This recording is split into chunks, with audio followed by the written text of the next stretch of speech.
नरेंद्र मोदी जी, आपका मैं विनोद सातव विनम्रता पूर्वक स्वागत करता हूं।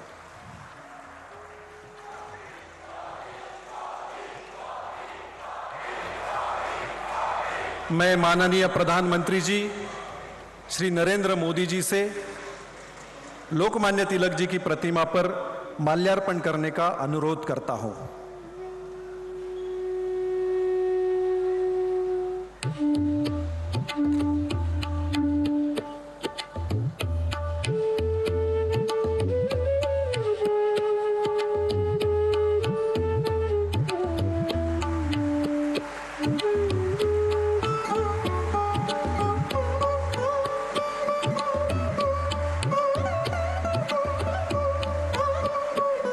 धन्यवाद। लोकमान्य तिलक स्मारक ट्रस्ट के अध्यक्ष डॉक्टर दीपक तिलक जी से विनम्र निवेदन है कि वे सम्माननीय प्रधानमंत्री जी का लोकमान्य तिलक जी ने लिखा हुआ श्रीमद् भगवद गीता रहस्य का गुजराती भाषा में किया हुआ अनुवादित ग्रंथ भेंट देकर स्वागत करें।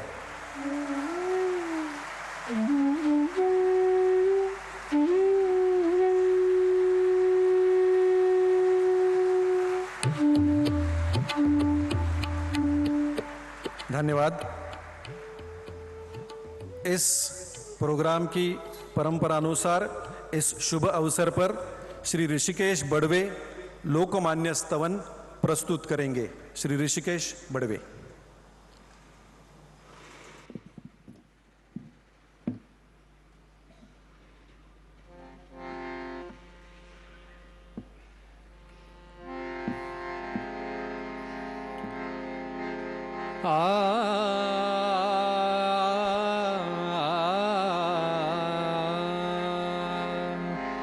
वंदन तुझ लोकमान्य टिळक भास्करा, वंदन तुझ लोकमान्य टिळक भास्करा। स्फूर्ती देई बालकास स्फूर्ती सागरा, वंदन तुझ लोकमान्य टिळक भास्करा। पारतंत्र्य गाढतिमिर देश झोपला, पारतंत्र्य गाढतिमिर देश झोपला।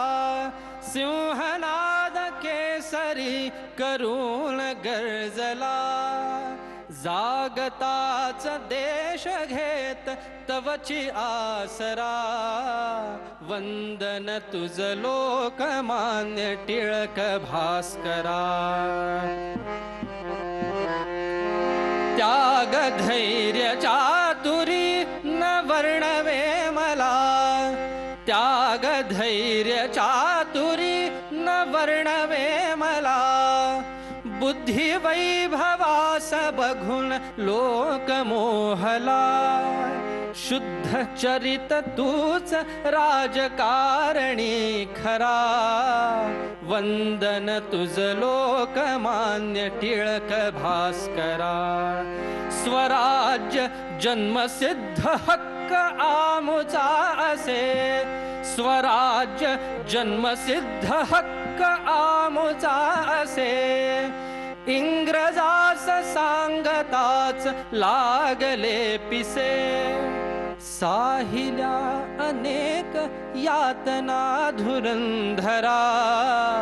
वंदन तुझ लोकमान्य टिळक भास्करा। गीतेचे ते रहस्य स्पष्ट उकलले, गीतेचे ते रहस्य स्पष्ट उकलले। आर्यांचे मूळ स्थान तूच शोधिले, धन्य महाराष्ट्र जा सुपुत्र तू खरा। वंदन तुझ लोकमान्य टिळक भास्करा। स्फूर्ती देय बालकास स्फूर्ती सागरा। वंदन तुझ लोकमान्य टिळक भास्करा, टिळक भास्करा, टिळक भास्करा. वंदन तुझ लोकमान्य तिलक भास्करा.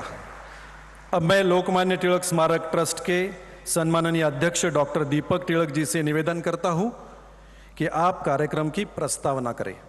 डॉक्टर दीपक तिलक.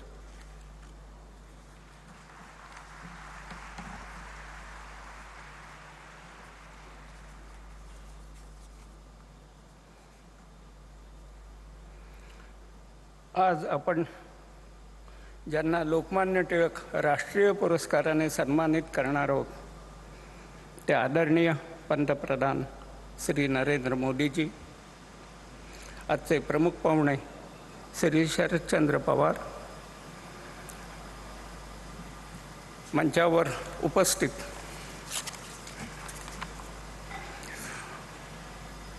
महामहिम राज्यपाल श्री रमेश बैस, महाराष्ट्राचे मुख्यमंत्री श्री एकनाथराव शिंदे, महाराष्ट्राचे उपमुख्यमंत्री श्री देवेंद्र फडणवीस आणि श्री अजित पवार, माझे सहकारी विश्वस्त श्री सुशीलकुमार शिंदे, डॉक्टर रोहित टिळक, टिळक विद्यापीठाच्या कुलगुरू डॉक्टर गीताली टिळक, डॉक्टर प्रणती टिळक, श्री रामचंद्र नामदोशी, श्रीमती सरिता साठे, तसेच सभागृहात उपस्थित असलेले सर्व मान्यवर आणि टिळकप्रेमी बंधू भगिनींनो,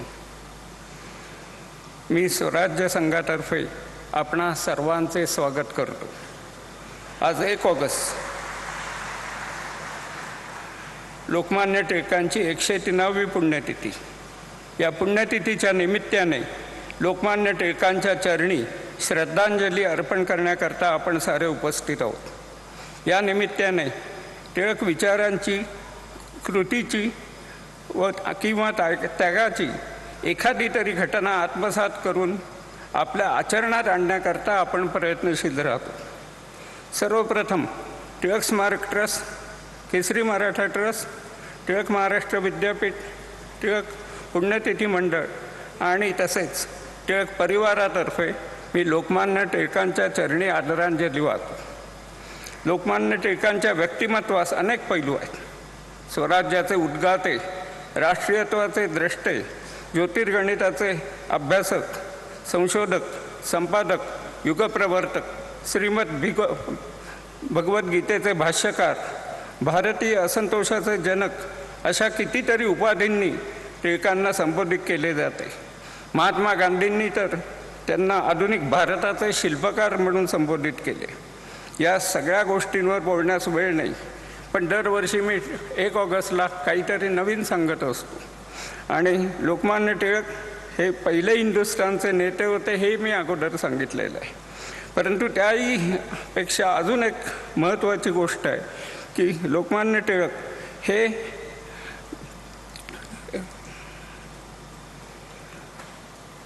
यांनी स्वराज्याचा लढा हा चौफेर दिला. चौफेर अशा यांनी म्हणता येईल की ब्रिटिश केवळ राजकीय वर्चस्व इथे लादू इच्छित नव्हते, तर त्यांना आर्थिक, शैक्षणिक, धार्मिक, सांस्कृतिक या सगळ्यावर वर्चस्व पाहिजे होतं. आणि तशा तऱ्हेची नीती त्यांनी सगळ्यावर आखली होती. आणि लोकमान्य टिळक हे त्यावेळचे असे द्रष्टे की त्यांनी या सगळ्या विरुद्ध स्वातंत्र्याचा लढा उभारला. त्याचप्रमाणे त्यावेळी अनेक नेते होते आणि कोणी राजकारणावर बोललं, कोणी आर्थिक याच्यावर बोललं, कोणी सुधारणांवर बोललं, परंतु सगळ्या विरुद्ध लढा उभा करणं हे फक्त लोकमान्यांनी केलं. आणि त्याच्याकरता त्यांनी जी चतुसूत्री वापरली ती चतुसूत्री जर पाहिली तर स्वराज्य, स्वदेशी, बहिष्कार आणि राष्ट्रीय शिक्षण ह्या सगळ्यावर मुळे तो जो लढा होता हा चौफेर असा झाला. जर कुठेही अतिरेक यांनी ब्रिटिशांनी केला असेल तर त्यावेळेला क्रांतिकारकांनी त्यांना उत्तर दिलं, किंवा इतर जे काही लढे आहेत ते जर पाहिले तर त्याच्यातून आपल्या असं लक्षात येईल. मग शिवजयंती असो किंवा गणेशोत्सव असो, ओरायन असो, आर्टिक वेदाज असो, या सगळ्यातून त्यांनी या देशाच्या लढ्याकरता लोकांना एकत्र केलं त्यांना राष्ट्राभिमानी केलं आणि हा लढा उभा केला. त्यावेळे स्वराज्य जेव्हा लोकमान्य म्हणत होते तेव्हा ते दरवेळेला लोकशाही म्हणत होते. कधीच त्यांनी दुसरा राजा येईल, एक गोरा राजा जाईल आणि काळा राजा जाईल असं कधी म्हटलेलं नव्हतं. त्यामुळे एवढ्या वर्षानंतर लढ्यानंतर सुद्धा ज्या वेळेला देश स्वतंत्र झाला त्यावेळेला इथे लोकशाही प्रस्थापित झाली, लोककल्याणकारी राज्य प्रस्थापित झालं.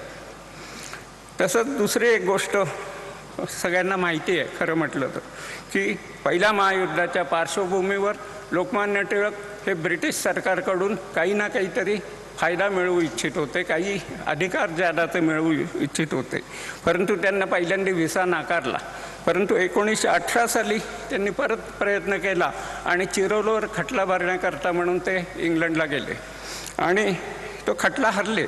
त्यावेळेला खटला हरल्यानंतर त्यांनी अनेक तिथले जे वेगवेगळे पक्ष होते त्या पक्षांना भेटी दिल्या, त्यांच्याशी चर्चा केली आणि त्यावेळेला नवीन असा लेबर पार्टी त्या ठिकाणी त्यांना मिळाली आणि त्या लेबर पार्टीला त्यावेळेला गरज होती आणि म्हणून लोकमान्य टिळकांनी त्यांना 2000 पाऊंडाची देणगी त्यावेळेला दिली. एवढी मोठी देणगी त्या काळी एका व्यक्तीने कोणी दिलेली नाही. टिळक हे काही खूप श्रीमंत होते अशातलं नाही, परंतु त्यांनी कर्ज काढलं आणि आल्यानंतर लोकांनी ते कर्ज फेडलं त्यांचं. पण त्याचा फायदा पुढे मात्र झाला. त्यावेळेचं ज्या इंग्रजांकडे आपण हे मागत होतो, स्वातंत्र्य मागत होतो, ती पार्लमेंटरी कशी होती हेही खरं जाणून घेण्याचं आपल्याला जाणून घेणं आवश्यक आहे. की त्यावेळेला इंग्लंडच्या पार्लमेंटमध्ये सगळ्यांना मतदानाचा अधिकार नव्हता, काही ठराविक लोकांनाच मतदानाचा अधिकार होता.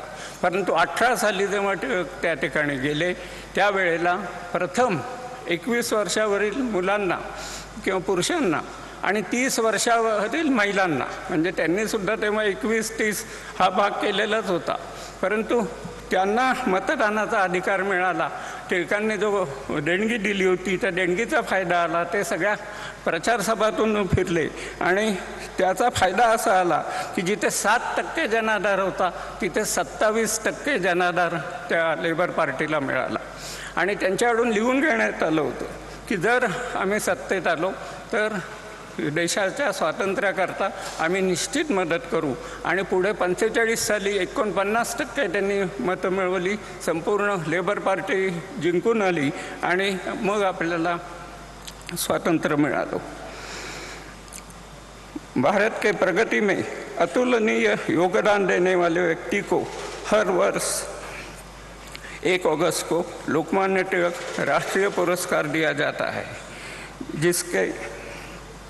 जिससे ऐसे महान व्यक्ति का उचित सम्मान हो और युवा पीढ़ी के सामने एक आदर्श एवं प्रेरणादायी सिद्ध हो.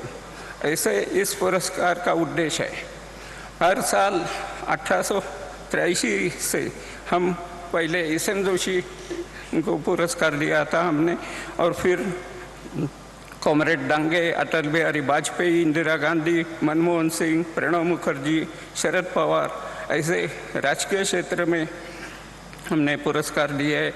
वैसे सामाजिक काम जो करते थे बाबा आमटे और उनके लड़कों को हमने पुरस्कार दिया, स्वामीनाथन को दिया, वर्गीस कुरियर को दिया.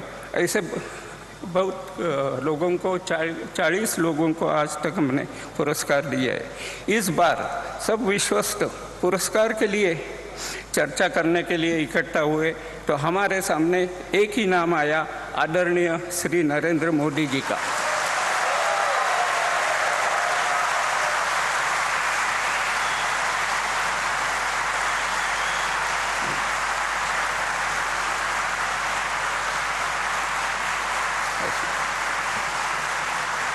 या पुरस्काराकरता आदरणीय नरेंद्र मोदीजींची निवड याकरता केली कारण लोकमान्य टिळकांनी स्वतंत्र, आधुनिक आणि बलाढ्य हिंदुस्थानचे स्वप्न पाहिले होते.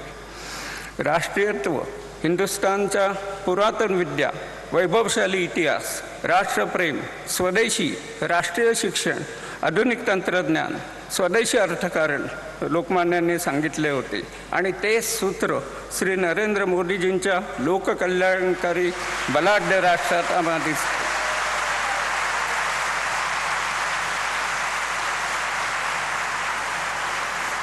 त्यातच आत्मनिर्भर भारत, मेक इन इंडिया, नवे तंत्रज्ञान, नवे शैक्षणिक धोरण हे कार्यक्रम त्यांच्या कार्यक्रमात आढळतात. आणि म्हणूनच आमची ही निवड, सर्व विश्वासाने केलेली निवड तुम्हा सर्वांना भावेल असा मला विश्वास वाटतो.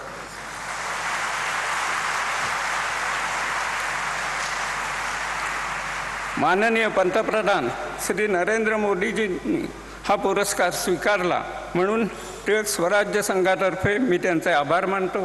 तसेच श्री शरदराव पवार यांचेही आभार मानतो, कारण खास करून ते मुद्दामून या कार्यक्रमाकरता आले. तसेच सुशीलकुमार शिंदेही आले. त्या सगळ्यांचेच आभार मानतो आणि इथंच विरमतो. जय हिंद, जय महाराष्ट्र. धन्यवाद डॉक्टर तिलक. आज जिस व्यक्तित्व विशेष को लोकमान्य तिलक पुरस्कार से सम्मानित कर हम स्वयं को गौरवान्वित महसूस कर रहे हैं, उस व्यक्तित्व के योगदान के बारे में एवं उनका जीवन परिचय देने हेतु मैं डॉक्टर रोहित तिलक जी को निवेदन करता हूं. Doctor Rohit Tilak.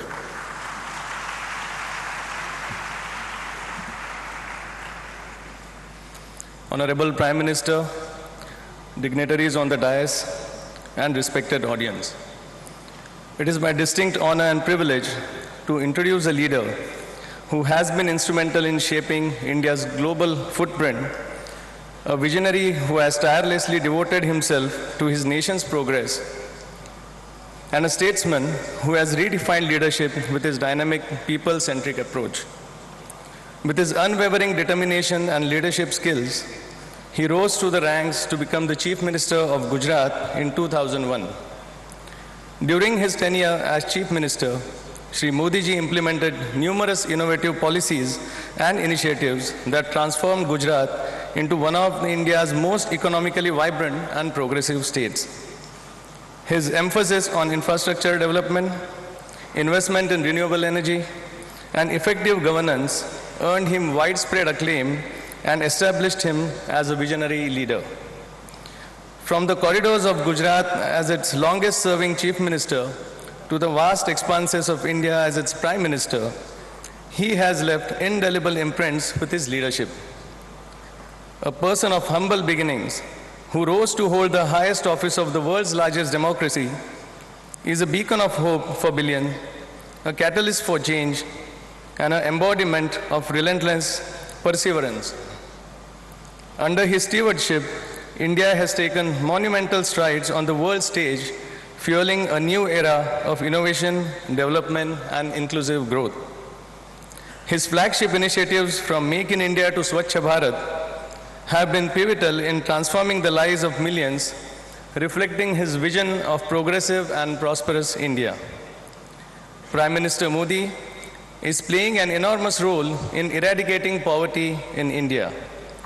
A recent report showed that 13.5 crore people moved out of poverty in 5 years under him. PM Modi's sensitivity and concern for the poor has created a new paradigm of welfare in India, with the poor getting houses, tap water, toilets, gas connections, electricity, free ration, and much more. His digital savviness is reflected in his significant presence on the social media platforms, where he connects directly with the people, underscoring his belief in a transparent and accountable governance model. Beyond his achievements in governance, Shri Narendra Modi ji has inspired millions with his charismatic personality, eloquence, and ability to connect with people from all walks of life. He has shown exemplary leadership during times of crisis, such as the COVID-19 pandemic, by implementing nationwide measures to combat the virus and support those affected by the economic fallout. Prime Minister Modi's vision for a new India encompasses the principles of development, innovations, and social empowerment.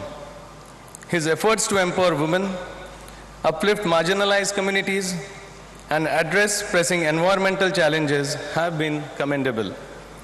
Ladies and gentlemen, please join me in welcoming a leader whose life and work echo the ethos of service above self, an inspiring figure on the global stage, the Honorable Prime Minister of India, Sri Narendra Modi ji. Thank you. अब हम माननीय प्रधानमंत्री जी श्री नरेंद्र मोदी जी को प्रदान किए जाने वाले सम्मान पत्र का एक छोटा ध्वनि चित्र देखेंगे जो टिळक महाराष्ट्र विद्यापीठ ने बनाया है। एवी प्लीज।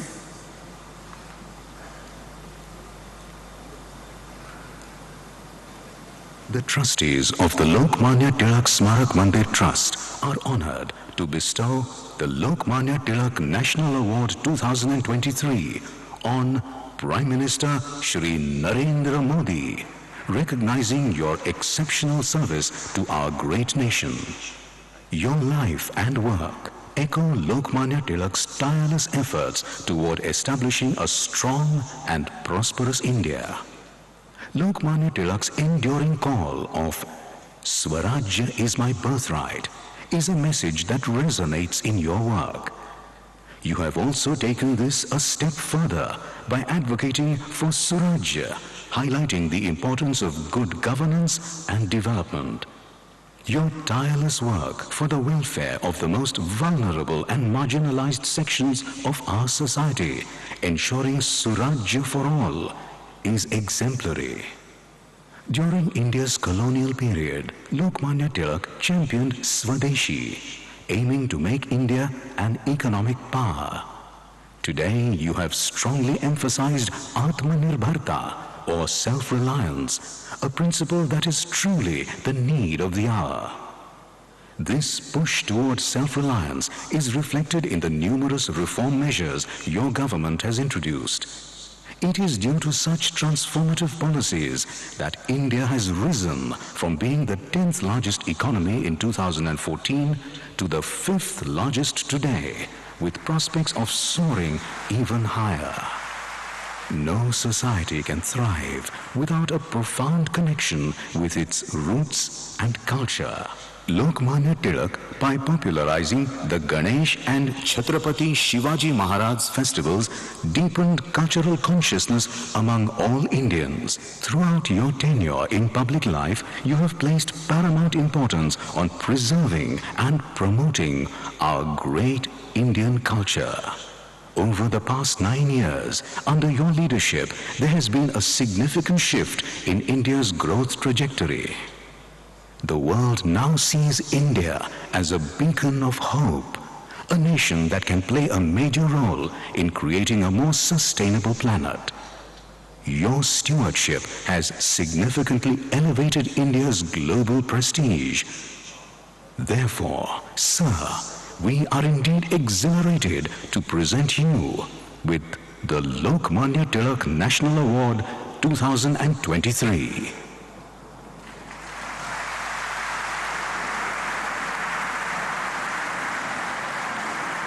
Thank you.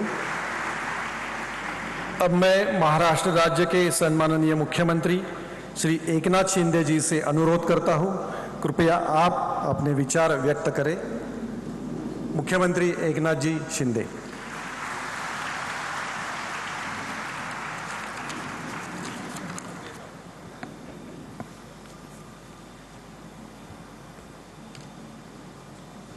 आजच्या लोकमान्य टिळक राष्ट्रीय पुरस्कार सोहळ्याला उपस्थित आपले गौरवमूर्ती आणि देशाचे लोकप्रिय आणि यशस्वी प्रधानमंत्री आदरणीय नरेंद्र मोदी साहेब, माजी केंद्रीय मंत्री आणि ज्येष्ठ नेते शरद पवार साहेब, सुशील कुमार शिंदे साहेब, राज्याचे लोकप्रिय उपमुख्यमंत्री देवेंद्र फडणवीसजी, दुसरे आपले उपमुख्यमंत्री अजितदादा पवारजी, टिळक स्मारक ट्रस्टचे आदरणीय दीपक टिळकजी, रोहित टिळकजी, डॉक्टर गीताली टिळक, डॉक्टर प्रणिती टिळक, उपस्थित सर्व मान्यवर आणि उपस्थित सर्व बंधू भगिनी आणि पत्रकार मित्रांनो, भारतीय स्वातंत्र्य चळवळीचे जनक आणि बहुमुखी प्रतिभावंत लोकमान्य बाळ गंगाधर टिळक यांना मी त्यांच्या पुण्यतिथीनिमित्त सर्वप्रथम विनम्र अभिवादन करतो. ज्यांनी दिलेल्या लढ्यामुळे आपण स्वातंत्र्याचा सूर्य पाहिला, त्यात लोकमान्य टिळक हे नाव अग्रणी होतं, हे मला आपल्याला सांगण्याची आवश्यकता नाही. लोकमान्य टिळक हे प्रखर देशभक्त राष्ट्रभक्त होते. ब्रिटिशांविरुद्धात लढताना त्यांच्या शब्दांना कमालीची धार येत असे. अशा लोकमान्य टिळक यांच्या नावाचा पुरस्कार आदरणीय मोदी साहेबांना आपल्या लोकप्रिय प्रधानमंत्री महोदयांना मिळणार आहे. त्याबद्दल मी मोदीजींचं आपल्या सगळ्यांच्या वतीने, महाराष्ट्राच्या वतीने मनापासून अभिनंदन करतो.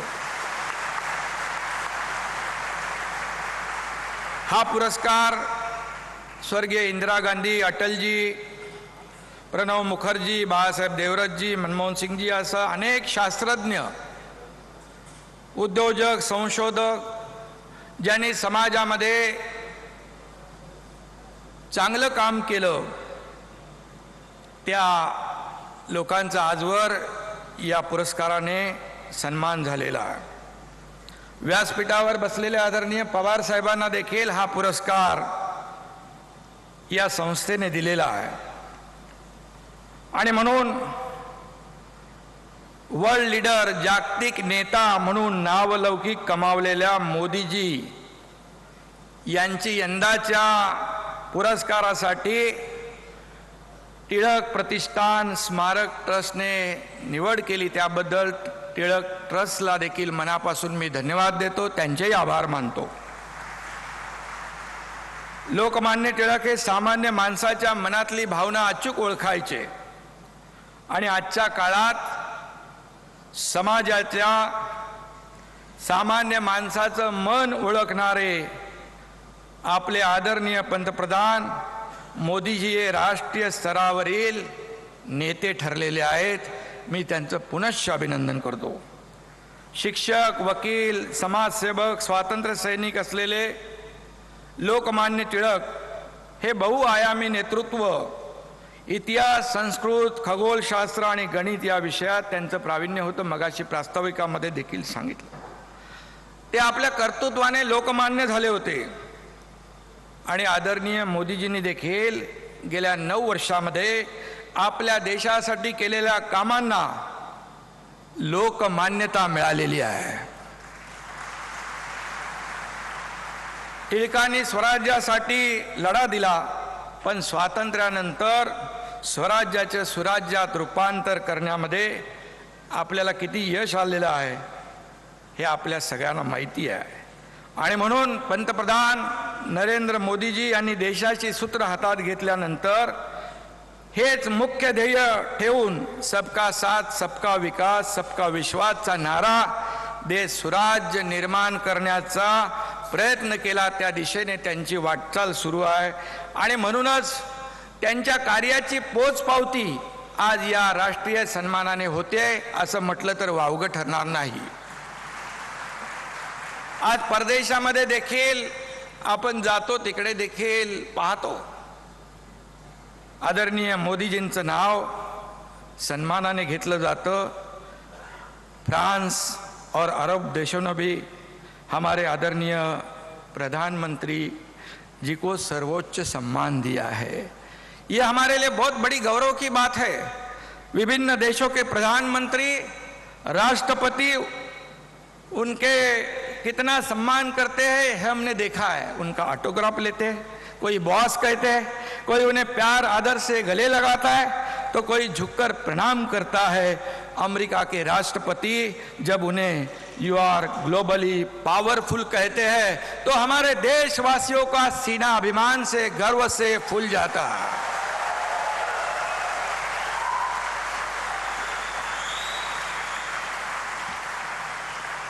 जब बड़े बड़े देशों की अर्थव्यवस्था चरमरा जाती है, तब हमारे देश की अर्थव्यवस्था बनाए रखने का काम नहीं, बल्कि उसे 10वें नंबर से 5वें नंबर पर लाने का काम आदरणीय मोदी जी ने किया। यह भी हमारे लिए बहुत बड़ी गौरव की बात है। 150 वर्ष ब्रिटिशांनी आपल्यावर राज्य केलं, त्यांना देशातून हद्दपार करण्यासाठी लोकमान्यांनी लढा उभा केला। त्याच ब्रिटिशांच्या अर्थव्यवस्थेला देखील भारताने आदरणीय मोदी साहेबांच्या नेतृत्वाखाली मागे टाकलंय। हा देखील आपल्यासाठी सर्वोच्च अभिमान आहे आणि म्हणून हे आदरणीय प्रधानमंत्रीजींचं कर्तृत्व आहे आणि म्हणूनच त्यांना हा पुरस्कार या ठिकाणी मिळालाय। खरं म्हणजे या पुरस्काराचे साक्षीदार, या ऐतिहासिक सोहळ्याचे साक्षीदार होण्याची संधी आमच्यासारख्या कार्यकर्त्यांना मिळाली, हे आमचं भाग्य समजतो। आणि म्हणून लोकमान्यांनी विदेशी वस्तूंवर बहिष्कार घालण्याचं आवाहन करत स्वदेशीचा नारा दिला। आज माननीय प्रधानमंत्री मोदीजी आपल्याला आत्मनिर्भर भारत करा म्हणून असा मंत्र मोदीजींनी दिला। लोकमान्य टिळक यांच्या एका सभेत बोलताना लोकमान्य म्हणाले होते, योग्य रस्ता येण्याची वाट पाहत आपण दिवस घालवतो। आपल्याला याचा विसर पडतो की रस्ते हे वाट बघण्यासाठी नसतात तर चालण्यासाठी असतात। आणि मोदीजींनी लोकमान्य टिळकांचा हाच उपदेश आत्मसात केलाय आणि त्याचा अंमल करण्याचा, त्याची अंमलबजावणी करण्याचं काम ते या ठिकाणी करतात। त्यांनी एकदा ठरवलं की ते त्या मार्गाने जातात। मग काश्मीरमधलं 370 कलम असू द्या, राम मंदिराचा विषय असू द्या, वाराणसीचा कायापालट असू द्या,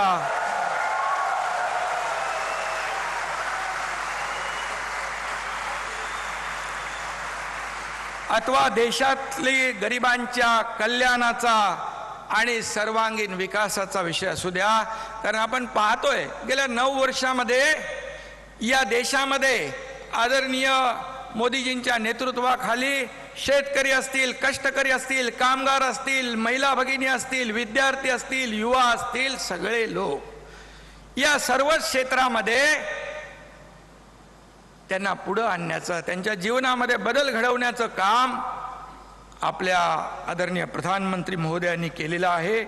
हे वारंवार आपण पाहतोय, अनुभवतोय आणि यापुढे देखील आपण अनुभवत राहणार आहोत, त्याचा अनुभव घेत राहणार आहोत। हे देखील आपल्यासाठी फार महत्त्वाचं आहे। आणि म्हणून लोकमान्य टिळकांना अपेक्षित असलेल्या देशाला, समाजाला आणि सामान्य नागरिकाला सामर्थ्यवान बनवण्याचं जे ध्येय लोकमान्य टिळकांनी त्यावेळेस स्वप्न पाहिलं, आज तीच वाटचाल आपण आज देशाची पाहतोय। आणि म्हणून विरोधक असतील, टीका, आज काही राजकारणाचा विषय नाही आहे, आज खूप ऐतिहासिक सोहळा आहे।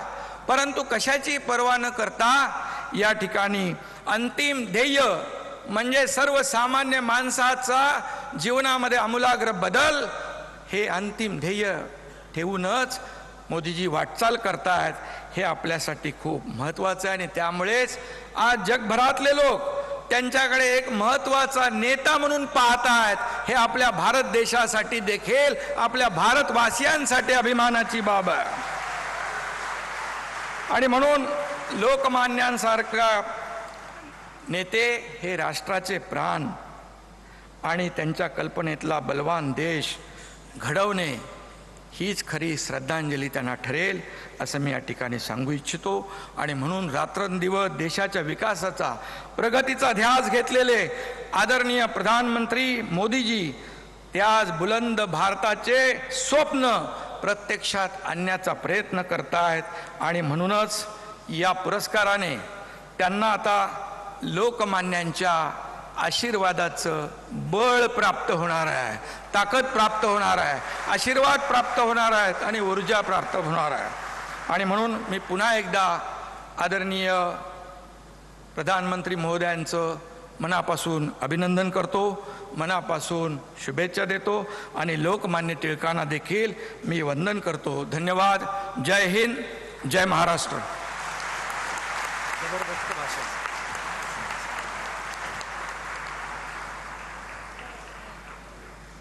लोकमान्य टिळक स्मारक ट्रस्टचे शुभचिंतक आदरणीय शरद पवार साहेब.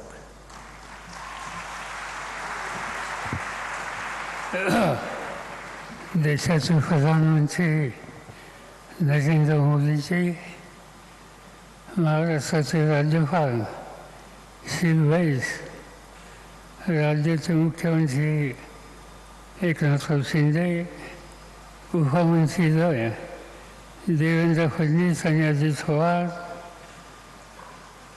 तिलक स्वराज्य संघ एवं लोकमान्य तिलक स्मारक ट्रस्टचे अध्यक्ष डॉक्टर दीपक तिलक, ट्रस्टचे उपाध्यक्ष डॉक्टर रोहित तिलक, या ठिकाणी उपस्थित असलेले सगळे मान्यवर आणि बंधू भगिनींनो, आजचा दिवस हा लोकमान्यांचा 103 पुण्यतिथीचा आहे आणि त्याचा सोहळा या ऐतिहासिक पुणे शहरामध्ये होतो है. मैं प्रधानमंत्री जी को कहना चाहता हूँ कि देश में पुणे शहर का एक अलग महत्व है. छत्रपति शिवाजी महाराज और इनका इतिहास पूरी दुनिया जानती है. शिवाजी महाराज का जन्म इसी जिले में शिवनेरी के किले में हुआ और इसी पुणे शहर के लाल महल में उनका बचपन उन्होंने गुजारा. यहाँ उन्होंने हिंदवी स्वराज्य के निर्माण किए. या देशामध्ये अनेक राजे राजवाडे होऊन गेले. त्यांचं राज्य, त्यांचं संस्थान त्यांच्या नावाने ओळखलं जायचं. मग कुठं देवीजींचं यादवांचं संस्थान असेल, कुठं मोगलांचं दिल्लीचं संस्थान असेल, अनेकांचे संस्थानं या देशात होऊन गेली. पण शिवछत्रपतींचं काम हे एका वेगळ्या दिशेवर झालं. त्यांनी राज्य उभं केलं, पण ते भोसल्यांचं राज्य नव्हतं. ते हिंदवी स्वराज्य होतं, ते रयतेचं राज्य होतं आणि ते रयतेचं राज्य प्रस्थापित करण्याच्या संबंधीचं काम या पुणे शहरामध्ये झालं. हा पुण्याचा एक गौरवशाली इतिहासाचा भाग आहे. अलीकडच्या काळामध्ये या देशानं आणि या देशाच्या जवानानं देशाचं रक्षण करण्याच्यासाठी एक प्रकारचा सर्जिकल स्ट्राईक केलेला होता. सर्जिकल स्ट्राईकची चर्चा आत्ता होते, पण लाल महालामध्ये शाहिस्तेखांनी ताबा घेण्याचा प्रयत्न केल्याच्या नंतर या देशाचा पहिला सर्जिकल स्ट्राईक हा शिवछत्रपतींच्या काळामध्ये झाला. ही गोष्ट आपण कधी विसरू शकत नाही आहे. अनेक गोष्टी या ठिकाणी सांगता येतील.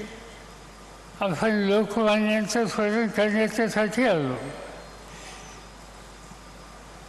1865 मध्ये लोकमान्यांचे वडील गंगाधर यांनी रत्नागिरी सोडली आणि पुण्यामध्ये त्यांचं आगमन झालं.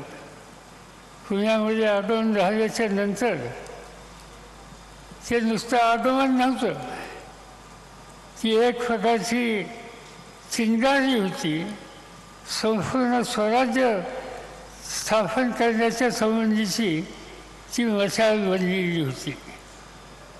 आणि त्या कालखंडामध्ये लोकमान्यांचा सुरुवातीचा काळ या पुणे शहरामध्ये गेला. त्यांचं एकंदर लक्ष सगळ्या परिस्थितीवर होतं आणि ते असताना ब्रिटिशांच्या गुलामगिरीतून बाहेर पडायचं असेल तर सामान्य माणसाला जागृत केलं पाहिजे आणि त्यासाठी एक जबरदस्त अशा प्रकारचं शस्त्र याची निर्मिती करण्याची आवश्यकता आहे आणि ते शस्त्र म्हणजे पत्रकारिता। तिलक जी ने 25 साल की उम्र में मराठी भाषा में केसरी अखबार और अंग्रेजी में मराठा साप्ताहिक शुरू किया और इन पत्रों के माध्यम से अंग्रेजों के खिलाफ उन्होंने कड़ा प्रहार किया। केसरी का मतलब सिंह या शेर है। केसरी और मराठा द्वारा टिळकाजींनी एकंदर या देशाच्या परकीय लोकांच्यावर प्रचंड प्रहार केले आणि एक प्रकारची लोकजागृती करण्याच्या संबंधीचं काम त्यांच्या काळामध्ये त्यांनी केलं होतं। ते नेहमी म्हणत असत, पत्रकारिता याच्यावर कुणाचा दबाव असता कामा नये। त्या दबावातून पत्रकारिता मुक्त झाली पाहिजे आणि ती भूमिका त्यांनी सातत्यानं पाळली केली। 1885 साली भारतीय राष्ट्रीय काँग्रेसचा जन्म झाला, गठन झाला, याच पुणे शहरामध्ये झाला। त्या काळामध्ये पहिलं अधिवेशन या पुणे शहरात होणार होतं, परंतु फ्लेक्सची साथ या ठिकाणी आली आणि त्यामुळं हे अधिवेशन मुंबईच्या गावाला या टँकवर दिलं गेलं, ज्याला ऑगस्ट क्रांती मैदान म्हणून आज त्या ठिकाणी ओळखलं जातं। त्या काळामध्ये एकंदर 2 प्रकारचे नेते त्या संघटनेमध्ये होते, ज्यांना मवाळ म्हणून ओळखलं जायचं आणि जहाल म्हणून ओळखलं जायचं। आणि या जहालांचं प्रतिनिधित्व हे लोकमान्यांनी केलेलं होतं। लोकमान्यांनी स्वराज्यवादात जन्मसिद्ध अधिकार आहे आणि तो मी घेतल्याशिवाय स्वस्त बसणार नाही, ही भूमिका जनमानसाच्या समोर मांडली। स्वदेशी, बहिष्कार, राष्ट्रीय शिक्षण ही त्रिसूत्री आणि त्याच्या माध्यमातून संपूर्ण स्वराज्याचं आंदोलन हे त्यांच्या काळामध्ये मांडलेलं होतं, ज्याचा उल्लेख आधीच्या वक्त्यांनी केला। गणेश उत्सव असेल, शिवजयंती असेल, या सगळ्यामध्ये लोकमान्यांचं योगदान हे फार मोठं होतं आणि त्या माध्यमातून एक नवीन इतिहास तयार करण्याचं काम त्यांनी केलं। त्या कालखंडामध्ये 2 युग होती, एक टिळक युग आणि दुसरं महात्मा गांधींचं गांधी युग। या ठिकाणी या दोघांचं जे योगदान आहे ते आम्ही कधी विसरू शकत नाही आणि या देशाच्या नव्या पिढीला या कर्तृत्वान दृष्टीच्या नेत्यांचा आदर्श हा अखंडपणानं प्रेरणा देईल याची मला खात्री आहे। आणि या पार्श्वभूमीवर टिळक पुरस्कार याला एक आगळं वेगळं अशा प्रकारचं महत्त्व आहे।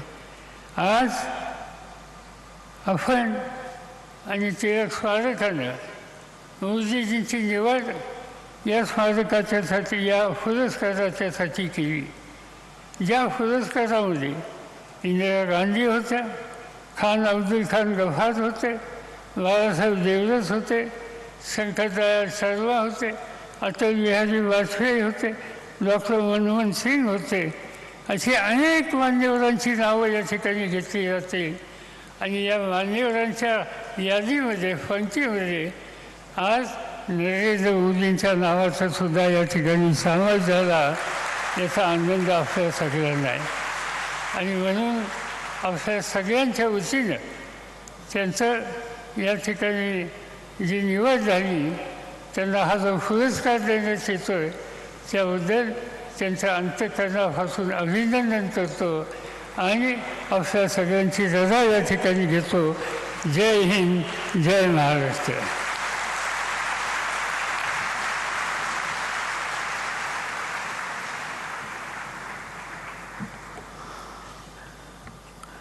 आता तो मंगल क्षण आलेला है।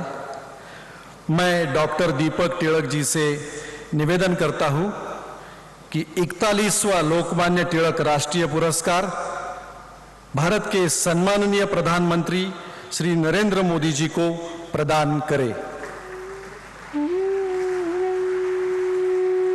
लोकमान्य टिळक वापरत असत असेच उपरणे, जे उपरणं लोकमान्य टिळक वापरत असत तशाच पद्धतीचं खास उपरणं बनवून घेतलेलं आहे आदरणीय पंतप्रधानजींसाठी।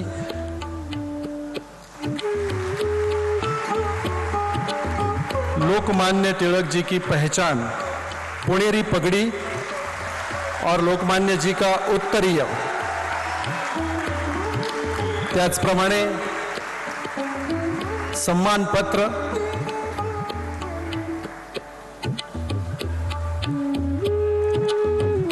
आणि एक विशिष्ट अशी बनवलेली ट्रॉफी, ज्या ट्रॉफीमध्ये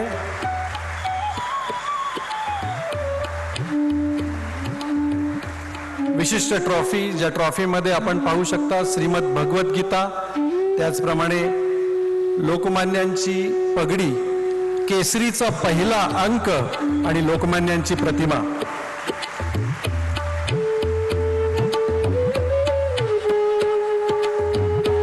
एक विशेष बात है इस समारोह की 1 लाख रुपए की धनराशि दी जाती है, जी आदरणीय पंतप्रधान मोदीजींच्या सूचनेनुसार नमामि गंगे प्रोजेक्टला डोनेट करण्यात आलेली आहे।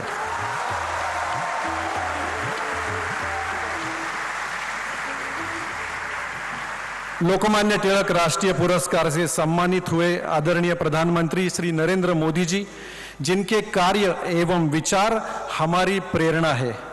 आदरणीय मोदी जी, आपल्या कार्य कौशल्यामुळे, आपल्या कार्य कर्तृत्वामुळे आपण संपूर्ण जगामध्ये लोकप्रिय प्रधानमंत्री आहात, तरीही तुम्ही स्वतःला प्रधान सेवक म्हणवता आणि म्हणून आम्हा सगळ्यांना तुम्ही खूप आवडता।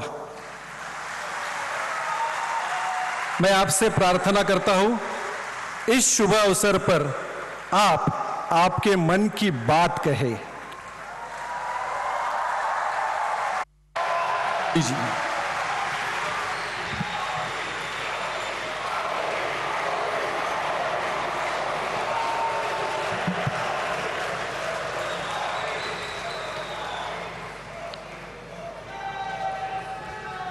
लोकमान्य टिळकांची आज 103वी पुण्यतिथी आहे।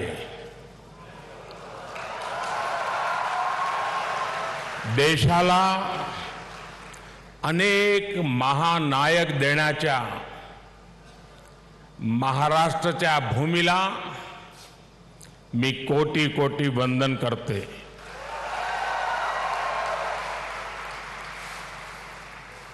कार्यक्रम में उपस्थित आदरणीय श्री शरद पवार जी, राज्यपाल श्रीमान रमेश बैस जी, महाराष्ट्र के मुख्यमंत्री श्रीमान एकनाथ शिंदे जी, उप मुख्यमंत्री श्रीमान देवेंद्र फडणवीस जी, उप मुख्यमंत्री श्रीमान अजीत पवार जी,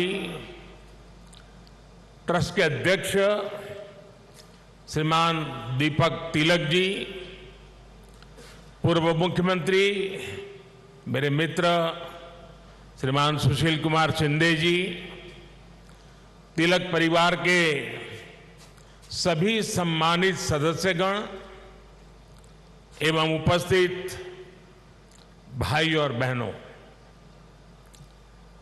आज का ये दिन मेरे लिए बहुत अहम है।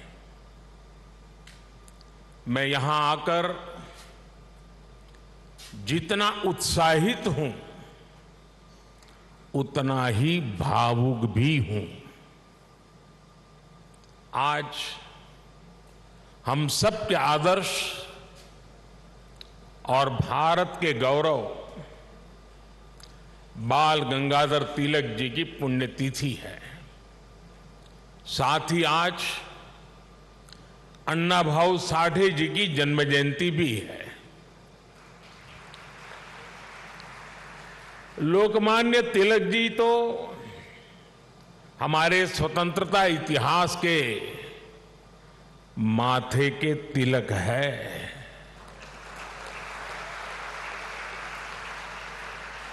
साथ ही अन्ना भाव ने भी समाज सुधार के लिए जो योगदान दिया वह अप्रतिम है, असाधारण है।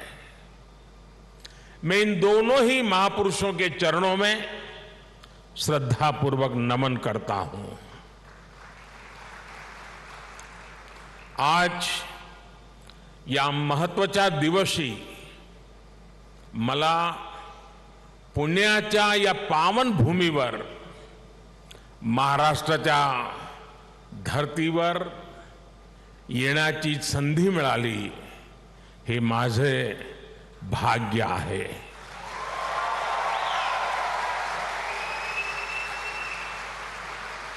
ये पुण्यभूमि छत्रपति शिवाजी महाराज की धरती है। ये चाफेकर बंधुओं की पवित्र धरती है। इस धरती से ज्योतिबा फुले, सावित्रीबाई फुले की प्रेरणाएं और आदर्श जुड़े हैं। अभी कुछ ही देर पहले मैंने दगड़ू सेठ मंदिर में गणपति जी का आशीर्वाद भी लिया। ये भी पुणे जिले के इतिहास का बड़ा दिलचस्प पहलू है। दगड़ू सेठ पहले व्यक्ति थे जो तिलक जी के आह्वान पर गणेश प्रतिमा की सार्वजनिक स्थापना में शामिल हुए थे। मैं इस धरती को प्रणाम करते हुए इन सभी महान विभूतियों को श्रद्धापूर्वक नमन करता हूं। साथियों, आज पुणे में आप सबके बीच मुझे जो सम्मान मिला है, ये मेरे जीवन का एक अविस्मरणीय अनुभव है। जो जगह, जो संस्था सीधे तिलक जी से जुड़ी रही हो, उसके द्वारा लोकमान्य तिलक नेशनल अवार्ड मिलना मेरे लिए सौभाग्य की बात है। मैं इस सम्मान के लिए हिंद स्वराज संघ का और आप सभी का पूरी विनम्रता के साथ हृदय से आभार व्यक्त करता हूं। और मैं ये भी कहना चाहूंगा, अगर ऊपर ऊपर से थोड़ा नजर करें तो हमारे देश में काशी और पुणे दोनों की एक विशेष पहचान है। विद्वत्ता यहां पर चिरंजीव है, अमरत्व को प्राप्त हुई है।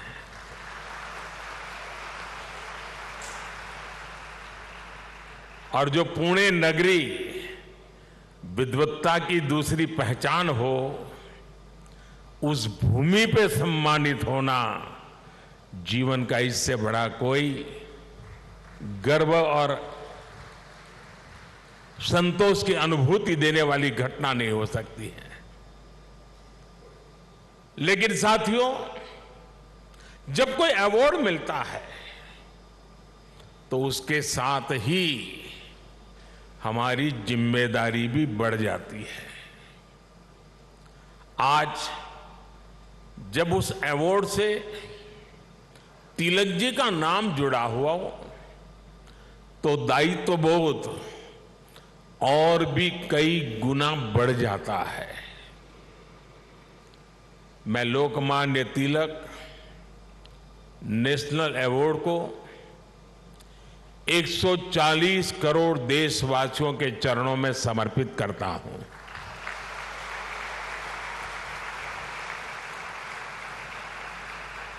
मैं देशवासियों को विश्वास भी दिलाता हूं कि उनकी सेवा में, उनकी आशाओं अपेक्षाओं की पूर्ति में कोई कोर कसर बाकी नहीं छोड़ूंगा।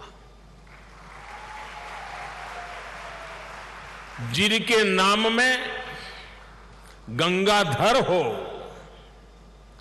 उनके नाम पर मिले इस अवार्ड के साथ जो धनराशि मुझे दी गई है वो भी गंगा जी को समर्पित कर रहा हूं।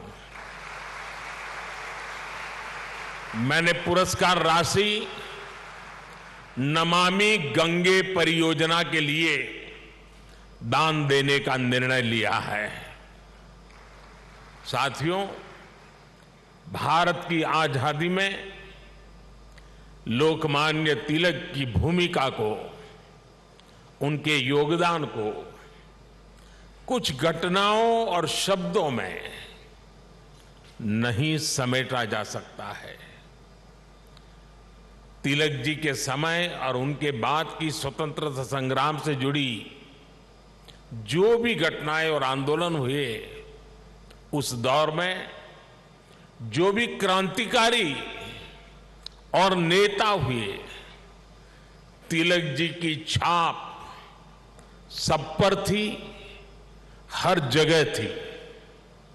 इसलिए खुद अंग्रेजों को भी तिलक जी को the father of the Indian unrest कहना पड़ा था। तिलक जी ने भारत के स्वतंत्रता आंदोलन की पूरी दिशा ही बदल दी थी। जब अंग्रेज कहते थे कि भारतवासी देश चलाने के लायक नहीं है, तब लोकमान्य तिलक ने कहा कि स्वराज्य हमारा जन्मसिद्ध अधिकार है। अंग्रेजों ने धारणा बनाई थी कि भारत की आस्था, संस्कृति, मान्यताएं, ये सब पिछड़ेपन का प्रतीक है। लेकिन तिलक जी ने इसे भी गलत साबित किया।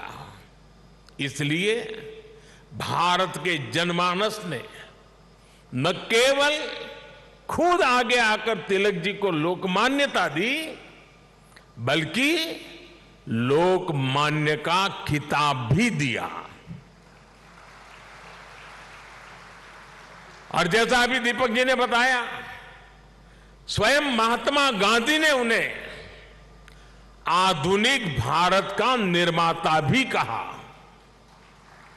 हम कल्पना कर सकते हैं कि तिलक जी का चिंतन कितना व्यापक रहा होगा, उनका विजन कितना दूरदर्शी रहा होगा। साथियों, एक महान नेता वो होता है जो एक बड़े लक्ष्य के लिए न केवल खुद को समर्पित करता है, बल्कि उस लक्ष्य की प्राप्ति के लिए संस्थाएं और व्यवस्थाएं भी तैयार करता है।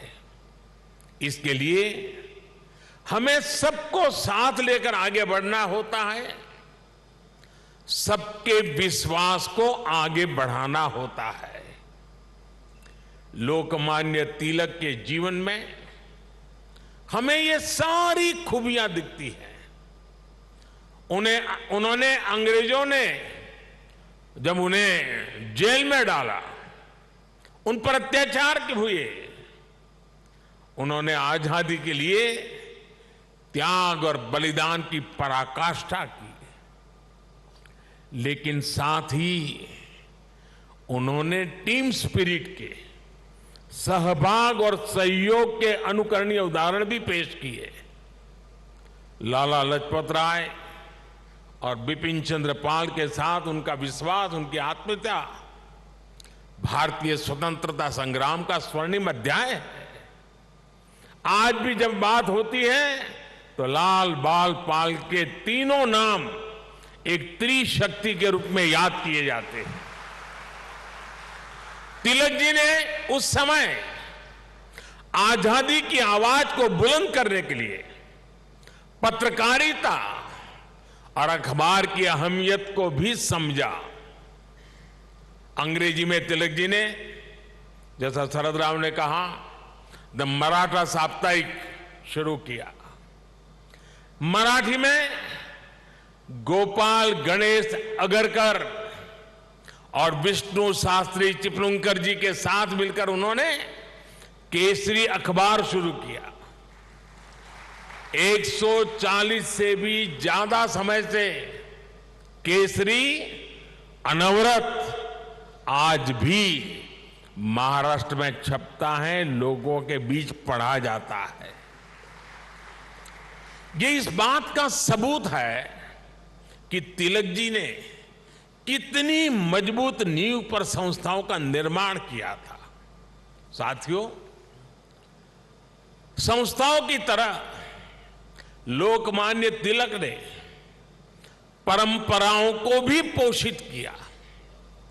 उन्होंने समाज को जोड़ने के लिए सार्वजनिक गणपति महोत्सव की नींव डाली। उन्होंने छत्रपति शिवाजी महाराज के साहस और आदर्शों की ऊर्जा से समाज को भरने के लिए शिव जयंती का आयोजन शुरू किया। ये आयोजन भारत को सांस्कृतिक सूत्र में पिरोने के अभियान भी थे और इनमें पूर्ण स्वराज की संपूर्ण संकल्पना भी थी।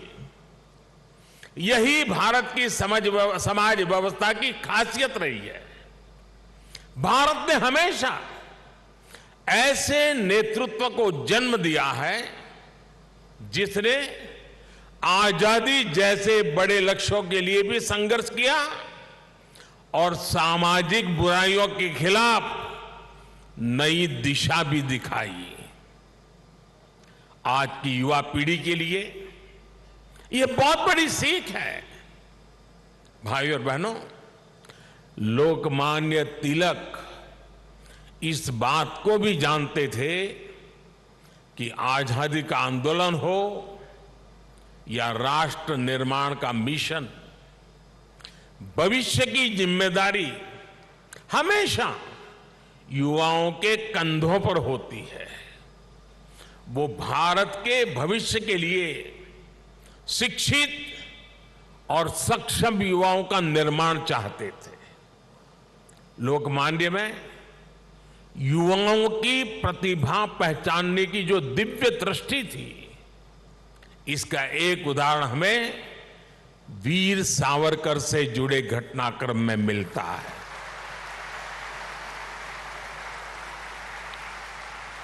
उस समय सावरकर जी युवा थे। तिलक जी ने उनकी क्षमता को पहचाना। वो चाहते थे कि सावरकर बाहर जाकर अच्छी पढ़ाई करें और वापस आकर आजादी के लिए काम करे। ब्रिटेन में श्यामजी कृष्ण वर्मा ऐसे ही युवाओं को अवसर देने के लिए 2 स्कॉलरशिप चलाते थे। एक स्कॉलरशिप का नाम था छत्रपति शिवाजी स्कॉलरशिप और दूसरी स्कॉलरशिप का नाम था महाराणा प्रताप स्कॉलरशिप। वीर सावरकर के लिए तिलक जी ने श्यामजी कृष्ण वर्मा से सिफारिश की थी। इसका लाभ लेकर वो लंदन में बैरिस्टर बन सके। ऐसे कितने ही युवाओं को तिलक जी ने तैयार किया। पुणे में new English school, Deccan education society और फर्ग्यूसन कॉलेज जैसे संस्थानों, उसकी स्थापना उनके इसी विजन का हिस्सा है। इन संस्थाओं से ऐसे कितने ही युवा निकले जिन्होंने तिलक जी के मिशन को आगे बढ़ाया, राष्ट्र निर्माण में अपनी भूमिका निभाई। व्यवस्था निर्माण से संस्था निर्माण, संस्था निर्माण से व्यक्ति निर्माण और व्यक्ति निर्माण से राष्ट्र निर्माण, ये विजन राष्ट्र के भविष्य के लिए रोड मैप की तरह होता है। इसी रोड मैप को आज देश प्रभावी ढंग से फॉलो कर रहा है। साथियों, वैसे तो तिलक जी पूरे भारत के लोकमान्य नेता है, लेकिन जैसे पुणे और महाराष्ट्र के लोगों के लिए उनका एक अलग स्थान है, वैसा ही रिश्ता गुजरात के लोगों का भी उनके साथ है। मैं आज इस विशेष अवसर पर मैं उन बातों को भी याद कर रहा हूं। स्वतंत्रता संग्राम के समय वो करीब 1.5 महीने अहमदाबाद साबरमती जेल में रहे थे। इसके बाद 1916 में तिलक जी अहमदाबाद आए और आपको जानकर के खुशी होगी, उस समय जब अंग्रेजों की पूरी तरह जुल्म चलते थे, अहमदाबाद में तिलक जी के स्वागत में और उनको सुनने के लिए उस जमाने में 40,000 से ज्यादा लोग उनका स्वागत करने के लिए आए थे। और खुशी की बात यह है कि उनको सुनने के लिए उस समय ऑडियंस में सरदार वल्लभ भाई पटेल भी थे। उनके भाषण ने सरदार साहब के मन में एक अलग ही छाप छोड़ी। बाद में सरदार पटेल अहमदाबाद नगर पालिका के प्रेसिडेंट बने, म्युनिसिपैलिटी के प्रेसिडेंट बने। और आप देखिए उस समय के व्यक्तित्व की सोच कैसी होती थी। उन्होंने अहमदाबाद में तिलक जी की मूर्ति लगाने का फैसला किया। और सिर्फ मूर्ति लगाने का फैसला किया नहीं, उनके निर्णय में भी सरदार साहब की लौह पुरुष की पहचान मिलती है। सरदार साहब ने जो जगह चुनी वो जगह थी विक्टोरिया गार्डन। अंग्रेजों ने रानी विक्टोरिया की हीरक जयंती मनाने के लिए अहमदाबाद में 1897 में 1897 में विक्टोरिया गार्डन का निर्माण किया था। यानी ब्रिटिश महारानी के नाम पर बने पार्क में उनकी छाती पर सरदार पटेल ने इतने बड़े क्रांतिकारी लोकमान्य तिलक की मूर्ति लगाने का फैसला कर लिया।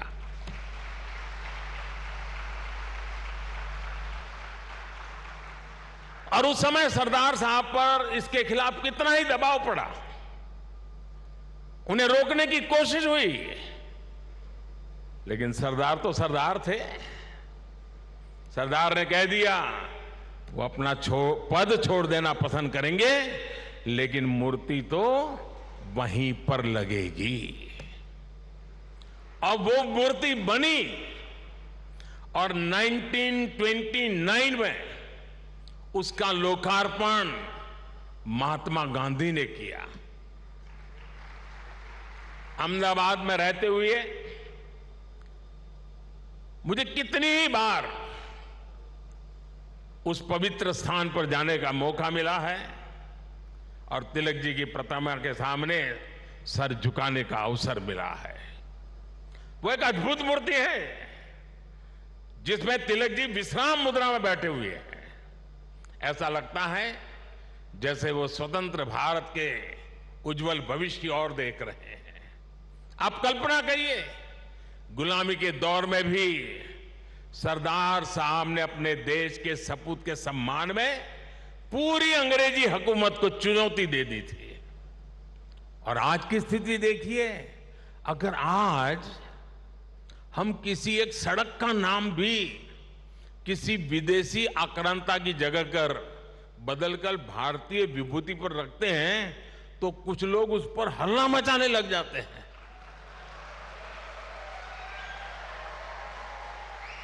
उनकी नींद खराब हो जाती है।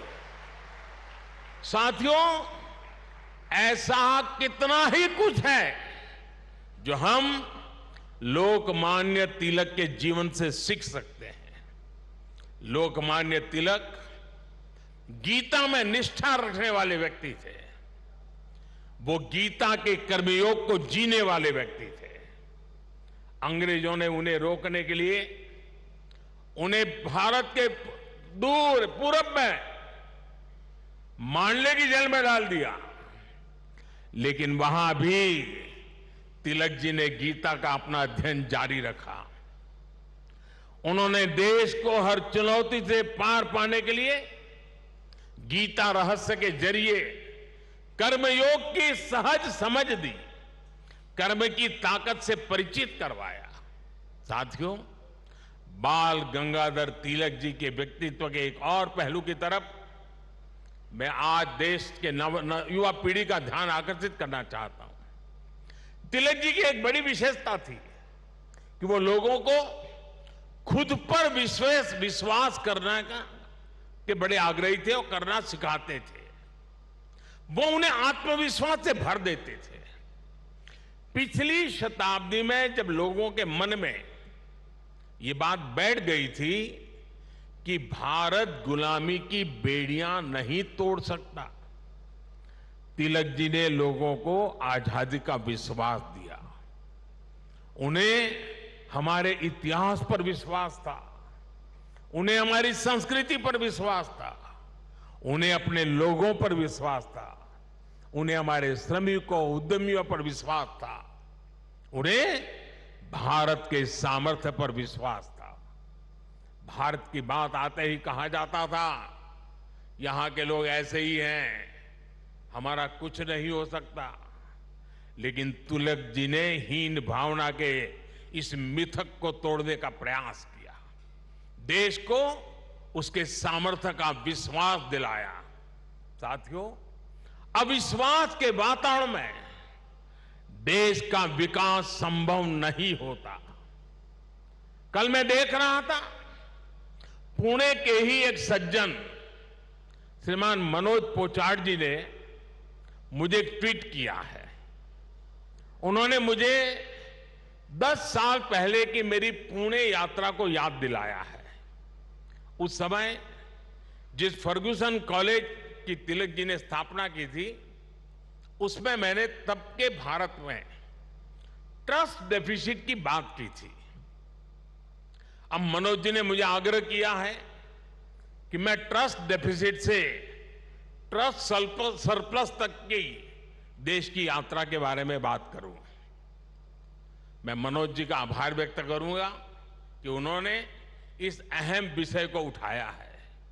भाई और बहनों, आज भारत में ट्रस्ट सरप्लस पॉलिसी में भी दिखाई देता है और देशवासियों के परिश्रम में भी झलकता है।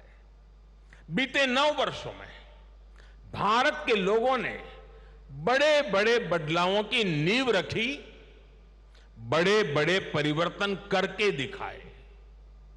आखिर कैसे भारत दुनिया की 5वीं सबसे बड़ी अर्थव्यवस्था बन गया?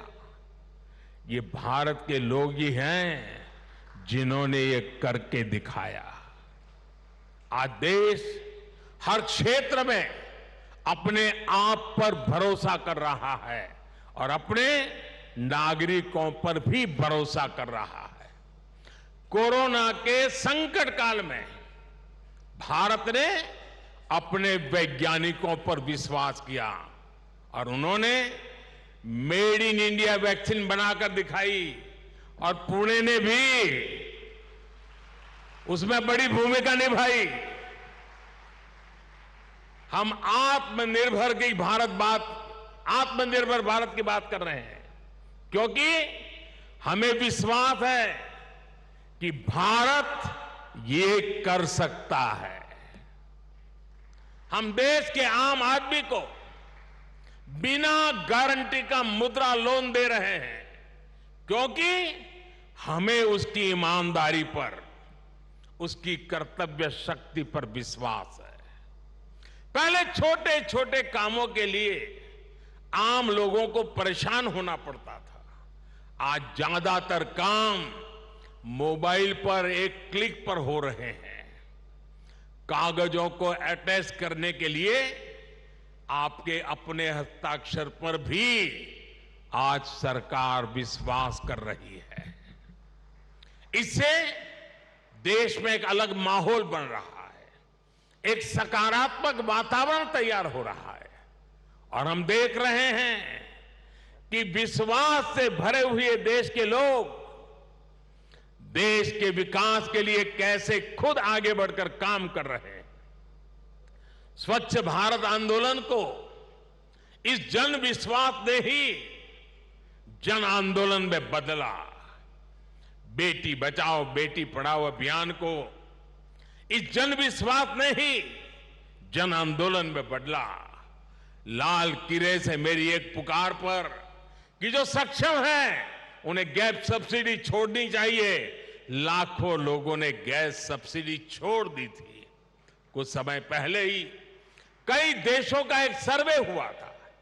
इस सर्वे में सामने आया कि जिस देश के नागरिकों को अपनी सरकार में सबसे ज्यादा विश्वास है, उस सर्वे ने बताया उस देश का नाम भारत है।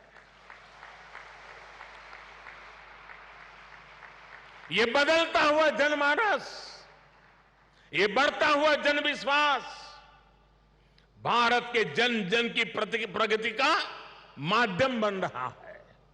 साथियों, आज आजादी के 75 वर्ष बाद देश अपने अमृतकाल को कर्तव्य काल के रूप में देख रहा है। हम देशवासी अपने अपने स्तर से देश के सपनों और संकल्पों को ध्यान में रखकर काम कर रहे हैं।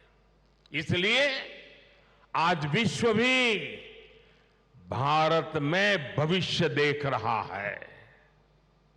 हमारे प्रयास आज पूरी मानवता के लिए एक आश्वासन बन रहे हैं।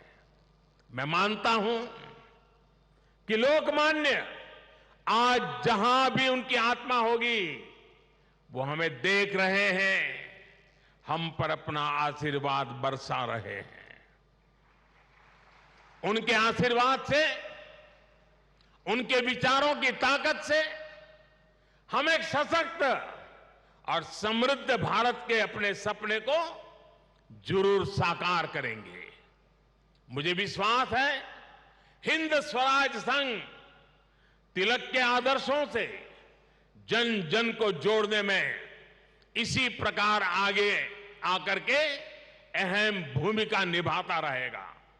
मैं एक बार फिर इस सम्मान के लिए आप सभी का आभार प्रकट करता हूं। इस धरती को प्रणाम करते हुए, इस विचार को आगे बढ़ाने में जुड़े हुए सबको प्रणाम करते हुए मैं मेरी वाणी को विराम देता हूं। आप सबका बहुत बहुत धन्यवाद।